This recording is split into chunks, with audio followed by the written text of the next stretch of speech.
শেষ কথা, আখেরি কথা, জিলহজ মাসের আমল। জিলহজ মাসের 1 তারিখ থেকে 9 তারিখ পর্যন্ত নবীজি সাল্লাল্লাহু আলাইহি সাল্লাম রোজা রাখতেন। তবে 9 তারিখ আরাফার দিনের রোজার বিশেষ ফজিলত আছে। বন্ধুরা, আমার কিতাবের নাম আবু দাউদ, সুনানে আবু দাউদ শরীফের 2425 নম্বর হাদিসের বর্ণনা। ইমাম আবু দাউদ কিতাবুল সওম অধ্যায়ের মধ্যে হাদিসটি এনেছেন।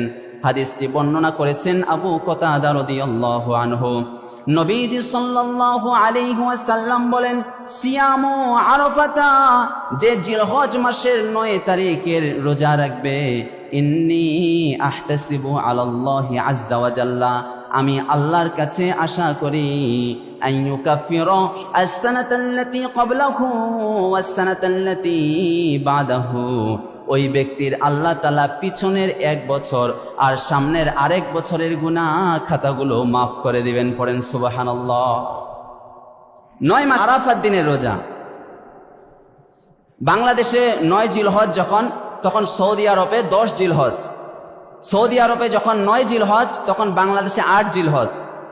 তখন তারা যদি জিলহজ 9 তারিখে আরাফার রোজা যখন রাখবে, তাদের সাথে মিলিয়ে আপনি যদি বাংলাদেশে রাখেন, তাহলে ওইটা 9 জিলহজের রোজা হবে না, তাদের সাথে মিলিয়ে করা যাবে না। আমরা এখন জুম্মার নামাজ পড়ছি, এখন কি সৌদি আরবে সেখানে কি জুম্মার নামাজ পড়ছে?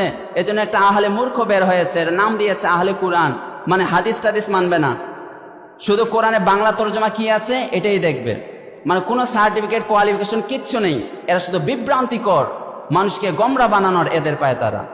এজন্য আলেমের সান্নিধ্যে থাকতে হবে, আলেমের সাথে থাকবেন, না হলে ইহুদিরা যে কাজ করছে, ইহুদিরা গোমরা করার জন্য, পথভ্রষ্ট করার জন্য তাদের লোক আমাদের লেবাসে তারা কাজ করছে, কিন্তু তাদের পাগড়িটা আরো বেশি লম্বা, তাদের জুব্বাটা আরো বেশি। কথাটা বুঝলেন নাকি না বুঝলেন? এজন্য আলেমদের সাথে থাকবেন, ইমামের সাথে থাকবেন, ইনশাআল্লাহ। পড়েন।